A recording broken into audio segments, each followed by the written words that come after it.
आज हम बात करने वाले हैं इलोन मस्क के बारे में, जो सोशल मीडिया प्लेटफॉर्म X.com को चलाते हैं, जो फॉर्मली ट्विटर था। जो x global government affairs team है, जो उन्होंने पब्लिकली स्टेट किया है कि जुलाई 3 को गवर्नमेंट ऑफ इंडिया ने ऑर्डर दिया कि 2355 ट्विटर अकाउंट्स को बैन किया जाए। एक्स का मानना है कि minister of electronics and information technology demand किया immediate action with in 1 hour without providing any justification. ना जस्टिफिकेशन दिया गया, ना कुछ बोला गया, उन्होंने इमीडिएट बैन के लिए बोला गया है।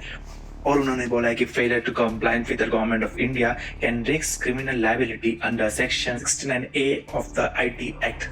जो अकाउंट ब्लॉक करने बोला था गवर्नमेंट ऑफ इंडिया ने, उसमें से न्यूज एजेंसी है जैसे कि writers world, British media own company है। एक्स ने ये बोला है कि जो यूजर्स है इंडिया के, उनको गवर्नमेंट ऑफ इंडिया के रूल्स रेगुलेशंस के अंडर रहना पड़ेगा।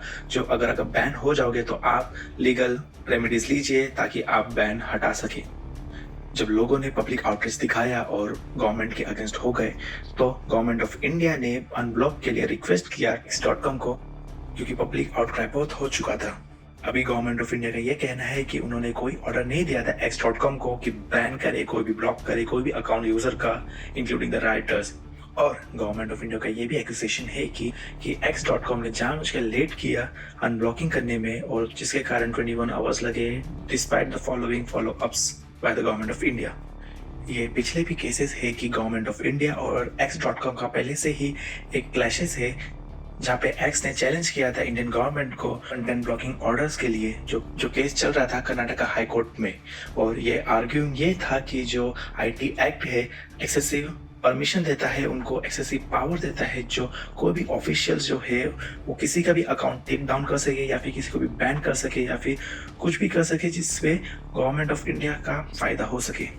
और अगर हम बात करने लगे तो 69A के बारे में, जो 69A है IT एक्ट, जो कि गवर्नमेंट ऑफ इंडिया को पावर देता है कि वो कुछ भी ब्लॉक कर सकते पब्लिक एक्सेस को, ऑनलाइन इंफॉर्मेशन को, अगर वो नेशनल सिक्योरिटी को थ्रेट करता है, सॉवरेनिटी को threat, public order, preventing incite to cognizable offences.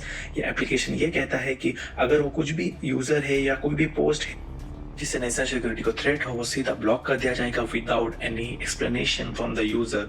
ये सीधा एक ऑर्डर दिया जाता है X.com या कोई भी सोशल मीडिया प्लेटफॉर्म को, सीधा बैन या अकाउंट को बैन कर दिया जाए without any justification from the government of India. और हम पहले से ही 180 कंट्री में से 151 पोजीशन में है फ्रीडम ऑफ इंडेक्स में। अगर हम यही कंटिन्यूसली बैन या कंटिन्यूसली किसी ना किसी स्पीच को दबाने की कोशिश करते रहे, सेंसरशिप करते रहे, तो वो दिन दूर नहीं है जब कि हमारा इंडिया एक डेमोक्रेटिक कंट्री ना रहे और एक डिक्टेटरशिप के दौरे में चला जाए, जो कि हम नेक्स्ट नॉर्थ कोरिया बन जाए या नेक्स्ट चाइना बन जाए, जहाँ की सेंसरशिप इतना लेवल पे हाई हो कि सिर्फ और सिर्फ गवर्नमेंट का हुकूमत है। गवर्नमेंट जो चाहे वो उस हिसाब से रूल ला सके, गवर्नमेंट चाहे तो किसी को भी गायब कर सके, गवर्नमेंट चाहे तो कुछ भी ब्रेन वॉश कर सके।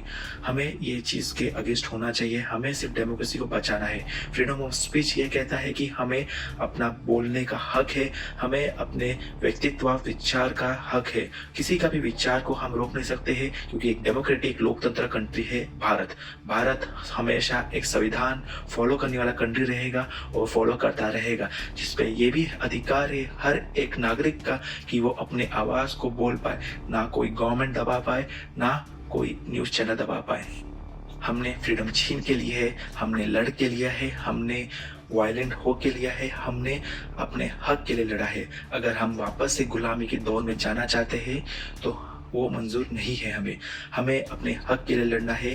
तो आप सभी को ये कहना चाहता हूँ कि डेमोक्रेसी खतरे में आ जाएगी अगर इस तरह से गवर्नमेंट ऑफ इंडिया दबाव डालेगा, फ्रीडम ऑफ स्पीच में दबाव डालेगा ताकि कोई आवाज ना उठा पाए, उनको क्रिटिसाइज ना कर पाए, और धीरे धीरे करके हमारा लोकतंत्र एक तरह से डिक्टेटरशिप में जाएगा, जो कि हम एक नॉर्थ कोरिया बन जाएंगे या तो एक चाइना कंट्री बन जाएंगे। एशिया में एक नया कंट्री आएगा जो कि एक डिक्टेटरशिप की तरह बनेगा। सो हमें ये सब की चीज के अगेंस्ट होना है, हमें डेमोक्रेसी को बचाना है। और आप ये सब चीजों के बारे में बोला कीजिए। फ्रीडम ऑफ स्पीच जो है बहुत मुश्किल से मिलता है। अगर आपको फ्रीडम ऑफ स्पीच नहीं चाहिए तो आप नॉर्थ कोरिया में रह सकते हो, बट अगर आपको लोकतंत्र चाहिए जिसमें आप अपनी इच्छा विचार सब बोल सकते हो, कुछ भी चीज फैसला गवर्नमेंट के खिलाफ लगता है या फिर वो बराबर नहीं है तो आप उसके अगेंस्ट बोल सकते हो। यही होती है खूबसूरत डेमोक्रेटिक कंट्री के लिए। तो हमें ये सब चीजों के अगेंस्ट होना चाहिए और हमें बस डेमोक्रेटिक वैल्यूज और डेमोक्रेसी को बचाना चाहिए।